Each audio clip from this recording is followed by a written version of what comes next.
আর যেই বান্দা আমি রবের উপর তাওয়াক্কুল করবে, ধৈর্যের সাথে জীবন রাখবে, আমি আল্লাহ তার জন্য সমস্ত বন্ধ রাস্তাও খুলে দিব। চিৎকার দিয়ে বলেন সুবহানাল্লাহ।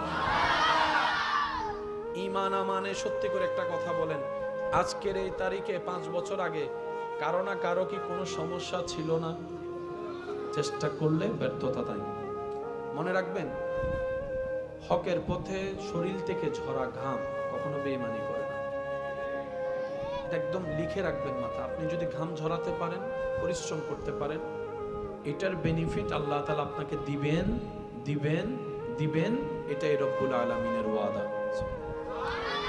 আর সেটাকে যদি আপনি আখিরাত কেন্দ্রিক করতে পারেন, তাহলে ডবল লাভ, দুনিয়াতেও পাবেন আখিরাতেও পাবেন। বলেন সুবহানাল্লাহ। এবার আসুন আমরা জিনিসগুলো একটু বোঝার চেষ্টা করি। একজন মানুষ দুনিয়াতে ভালোভাবে বেঁচে থাকার জন্য সারা শরীরের মধ্যে সবকিছুর দরকার আছে না নাই? চলার জন্য পা, ধরার জন্য হাত, দেখার জন্য চোখ, শোনার জন্য কান।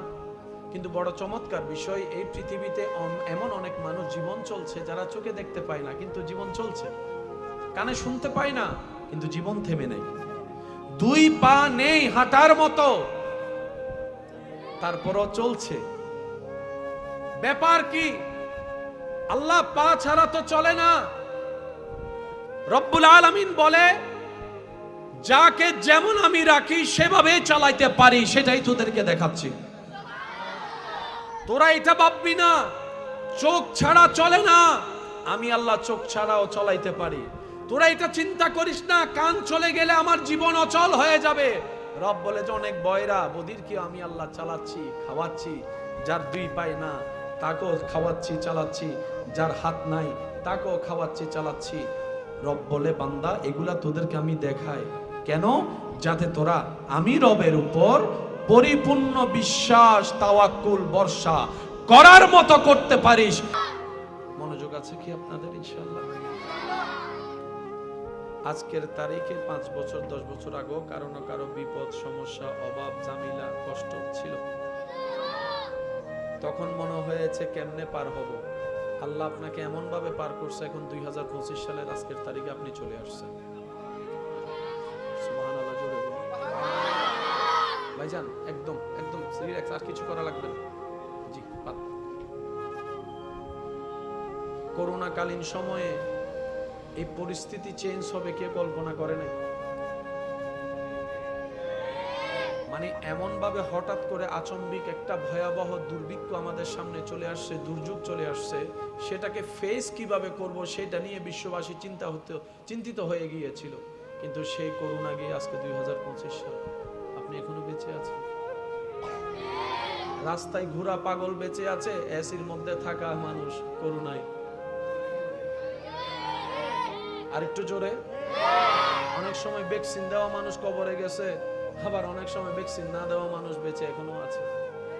আওয়াজ দিয়ে বলুন হিকমত কার? আমি শুনতে পাইনি, আরো জোরে বলেন হিকমত কার? ইচ্ছা কার? প্ল্যানিং কার? সিদ্ধান্ত কার? আর রবের সিদ্ধান্তে, প্ল্যানিং এ কারো নাক গলানোর কোনো সুযোগ, অধিকার, ক্ষমতা, অনুমতি নাই। তো বান্দার কাজটা কি? আমার রব যেমন চায়, আমার রব যেভাবে চায়, আমার রব্বুল আলামিন যেটা দিয়ে খুশি হবে, আমি বান্দা সেটা পেয়ে খুশি হয়ে যাব। বলেন না সুবহান। এটা হচ্ছে বান্দার কাজ। একটু আওয়াজ দিয়ে বলি, এটা কার কাজ? কেন? মা বাবার সাথে দ্বিমত হলে বুঝাই শুনে মানিয়ে নেওয়া, সিদ্ধান্ত পরিবর্তন করা যায়। স্বামী স্ত্রীর ভিতর যদি মিলমিশ নাও হয় কথায়, একটু কম্প্রোমাইজ করে সিদ্ধান্ত পরিবর্তন করার সুযোগ আছে। কিন্তু রব্বুল আলামিনের সিদ্ধান্ত, কলম যেটা পড়েছে বাস পড়েছে। আপনি মামলা করেন, আন্দোলন করেন, এই করেন, সেই করেন, কোনো সুযোগ। হ্যাঁ, তবে উম্মতে মুহাম্মদী যারা আমরা, নবী রাহমাতুল্লিল আলামিনের উম্মত, আমাদের জন্য আল্লাহ এই ক্ষেত্রে একটা সুযোগ দিয়েছেন, অপশন দিয়েছেন। অন্য কোন নবী রাসূলের উম্মতের জন্য এই সুযোগটা তেমন ছিল না। এই সুযোগটা, এই আইনটা, এই সংবিধানটা শুধু আমাদের জন্য পাশ হয়েছে। আর সেটা হচ্ছে রব্বুল আলামিন বলে, আমি সেই সিদ্ধান্তকে দুই ভাগে ভাগ করে দিয়েছি। একটা পরিবর্তন করা যাবে না, আরেকটা পরিবর্তনের সুযোগ আমি দিয়ে দিলাম। আল্লাহ কিভাবে করব? রব্বুল আলামিন বলে, এই সিদ্ধান্ত পরিবর্তন হওয়ার জন্য কিছু সুযোগ আমি তোমাদের জন্য করে দিয়েছি। সেটা হচ্ছে আমি রবকে খুশি করতে হবে। আল্লাহ কিভাবে খুশি করব? রব্বুল আলামিন বলে, ইবাদত করে করে আমাকে খুশি করো, আমার থেকে চাইতে থাকো, দোয়া করতে থাকো। সুবহানাল্লাহ। ইবাদত করে করে তুমি দোয়া করতে থাকো, এই দোয়ায় যদি আমি খুশি হই, আমি পরিবর্তন করে দিতে রাজি আছি। তুমি সদকা করো, আমি যদি খুশি হই, আমি পরিবর্তন করে দিব। হে আমার বান্দা, তুমি যদি আমল দিয়ে আমি রবকে খুশি করাতে পারো, আমি হাকিম, আমি কাদের, তোমার তকদিরকেও পরিবর্তন করে দিতে রাজি আছি। এই সুযোগটা আমরা পেয়েছি। একটু আলহামদুলিল্লাহ বলা যাবে। এই অপরচুনিটি, এই সুযোগ আল্লাহ দিয়েছেন শুধু স্পেশাল আমাদেরকে। কেন? আমরা শ্রেষ্ঠ নবীর শ্রেষ্ঠ উম্মত। একটু জোরে বলি, নবীদের লিস্টিতে আপনার আমাদের নবীর মতো কেউ নেই। উম্মতের লিস্টিতে আল্লাহর মেহেরবানিতে কুনতুম খায়রা উম্মত বলে রব্বুল আলামিন আমাদেরকে সবার থেকে আলাদা করে দিয়েছেন। সুবহানাল্লাহ। মখলুকাতের ভিতর আমরা আশরাফ, আমরা শ্রেষ্ঠ। আবার এদিকে উম্মতের ভিতর আমরা শ্রেষ্ঠ। কিন্তু আফসোস আমাদের জন্য আমরা শ্রেষ্ঠত্বর মূল্যায়নও দিতে জানিনি, আমরা শ্রেষ্ঠত্বের আসন ধরে রাখতেও জানি না। আর যার কারণে আপনি আমি 2 নাম্বার কাজের মধ্যে নিজেকে জড়িয়ে ফেলি, অন্যায় কাজের মধ্যে জড়িয়ে ফেলি। বেয়াদবি তো আমাদের অলংকার নয়। মানুষত্বের অলংকার তো আদব, মানুষত্বের অলংকার তো নম্রতা, ভদ্রতা। মানুষ তো সেইজন যাকে দেখলেই শত্রুর মনও গেমে যাবে। আর যদি সে পাথরওয়ালা হয়, অন্তত ঘরে গিয়ে হলো মন খারাপ করবে, আমি তার উপর কেন অত্যাচার করলাম। বলেন সুবহান। আমার কথা কি কে কষ্ট নিচ্ছে? যারা দুনিয়াতে থেকে যাবে না জীবন, তারা না শুনলেও চলবে। আর যারা আমাদের মতো দুনিয়া থেকে একদিন চলে যেতে হবে, তাদেরকে একটু ব্রেক লাগাই শোনা দরকার। কারণ নিজে বাঁচলেই বাপের নাম। বলি সবাই, নিজে বাঁচলে, কষ্ট না হলে একটু সবাই বলি, নিজে বাঁচলে। এবার আসেন, আমাদের প্ল্যানিং, আমাদের চিন্তা আলাদা, রব্বুল আলামিনের প্ল্যানিং আলাদা। আচ্ছা বলুন তো, কাটটা হবে? বাস্তবায়ন কাটটা হবে? আর একটু জোরে বলেন। মন কখন খারাপ হয় জানেন? দুশ্চিন্তা কখন হয়? যখন আমাদের সিদ্ধান্তের সাথে আল্লাহ সিদ্ধান্ত মিলে না, আমাদের প্ল্যানিং এর সাথে আল্লাহর প্ল্যানিং মিলে না। কিন্তু আমরা তো জানি হবে তো সেটাই যেটা রব চায়। আপনি ভালো থাকবেন কিভাবে মন খারাপ থেকে?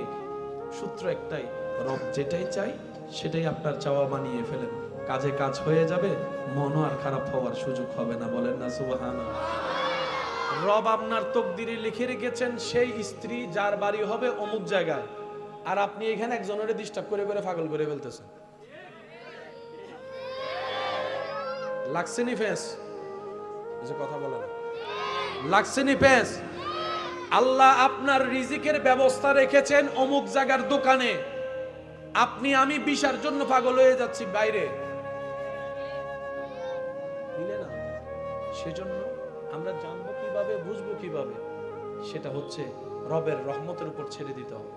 আল্লাহ আমার জন্য যেটা ভালো হয় তুমি আমাকে সেটা দান করো, সেটা আসা পর্যন্ত আমাকে ধৈর্য ধারণ করার তৌফিক দান করো। আপনাকে যেতে হবে না, আপনার রবই আপনাকে সেই জায়গা পর্যন্ত পৌঁছাই দিবে যেখানে জন্য আপনার জন্য কল্যাণ বরাদ্দ করা হয়েছে। বলেন না সুবহানাল্লাহ। সত্যি করে বলেন, সবাই কি ব্যবসা করে সফল হতে পেরেছে? সবাই কি বিদেশ করে সফল হতে পেরেছে? সবাই কি চাকরি করে সফল হতে পেরেছে? না, আপনার কাজ কোথায় সেটাকে বের করতে।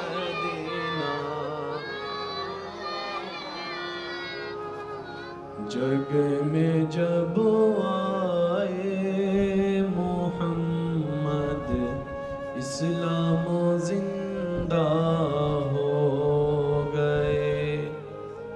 जग में जब आए मोहम्मद इस्लाम जिंदा हो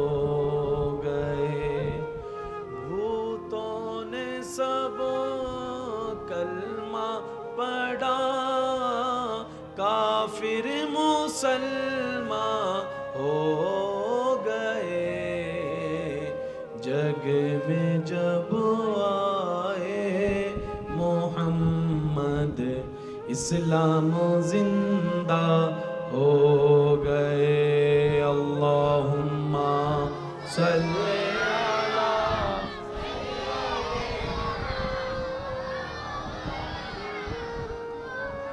व अला आले सय्यिद মাওলানা। সময়ের সাথে সাথে আমাদের মন চালকিত করতে মেহমানবৃন্দ তশরিফ আনছেন, স্বাগতম জানিয়ে মোহাব্বতের আওয়াজে একবার বলি মারহাবা। আমি আশা রাখবো দিলের কান দিয়ে শুনবো, বুঝে শুনে আমরা উত্তর দিব, কারণ আমাদের হায়াত অনেক কম, শর্ট টাইম একদম। তবে সুযোগ এতটুক, ভাইয়া একটু আচ্ছা ওনাদেরকে একটু বসার, তাহলে বলে আমরা এসেছেন মাশাআল্লাহ, বলি মারহাবা। এরা ভবিষ্যতের সৈনিক ইনশাআল্লাহ, আল্লাহ কবুল করে বলেন আমিন। একবার দরুদ শরীফ পড়েন, এই সুযোগ আপনারা বসে যান। আল্লাহুম্মা সাল্লি আলা সাইয়্যিদিনা মুহাম্মাদ, আল্লাহুম্মা সাল্লি আলা সাইয়্যিদিনা মুহাম্মাদ।